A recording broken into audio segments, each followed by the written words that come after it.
iBoy stars Bill Milner. A teenager gets cybernetic powers after being attacked by thugs, and shards of his smartphone were embedded in his brain. I haven't bothered memorizing the director's name. I don't think anybody cares. This movie is based off of some young adult novel that was published in 2010. I feel like reviewing another Netflix movie because I recently reviewed Death Note. I'm sure lots of YouTubers are reviewing Netflix movies. My friend Justin Moore has reviewed several Netflix movies, and I'm sure he'll review more. iBoy was released last January and received lukewarm reviews. iBoy was lame, it's cliche and so serious. I expected a decent movie, and I got a bland movie. iBoy himself is a human smartphone. He can do numerous things like texting people or scanning items. I guess only electronics. It's like the writer and the director were pitching the movie to each other. The writer was being enthusiastic, saying stuff like, "Wouldn't it be cool if he can scan items?" Or "Wouldn't it be cool if he can breathe fire?" I guess the book gave some detail about these abilities when you're watching the movie. All these different abilities were thrown at you with no warning or setup. Bill Milner was fine. He didn't have good material. His character Tom was bland. I know he can act. I've seen him in a few other movies. Son of Rambo, some Michael Caine movie. It was good I suppose. And X-Men First Class. He played young Magneto. Will Poulter was originally going to play iBoy, but he had to drop out because of scheduling conflicts. Will and Bill were co-stars in Son of Rambo. Is 10 years old now. I thought it was lame.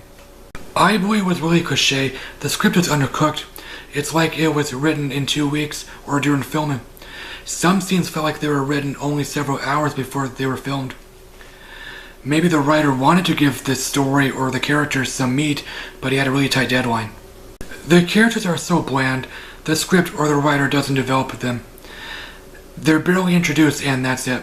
The hero is bland, the girlfriend is bland, everyone is bland. There's a scene where Tom is called a weirdo, and that really came out of nowhere.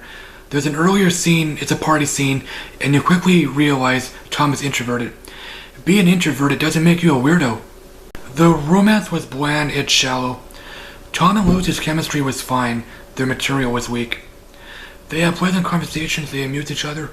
They argued only once, it's school related. This movie is TVMA, and yet there aren't any sex scenes. It's not a complaint, it's an observation. The villains are generic Lenin gangsters. They're not idiots, they're hardcore, they're badasses, but generic. The leader's name is Mr. Ellman. He's a minor character. His screen time is only 10 minutes. They sell cocaine. There's no drug abuse shown. This movie is gritty, which wasn't a good idea. I guess the book was gritty, but this movie easily could have been lighthearted anyway. A human smartphone has comedy potential. Both the title and the premise sound goofy, comic booky. I was honestly reminded of Ant-Man a little bit. Ant-Man sounds goofy, so his movie is suitably goofy.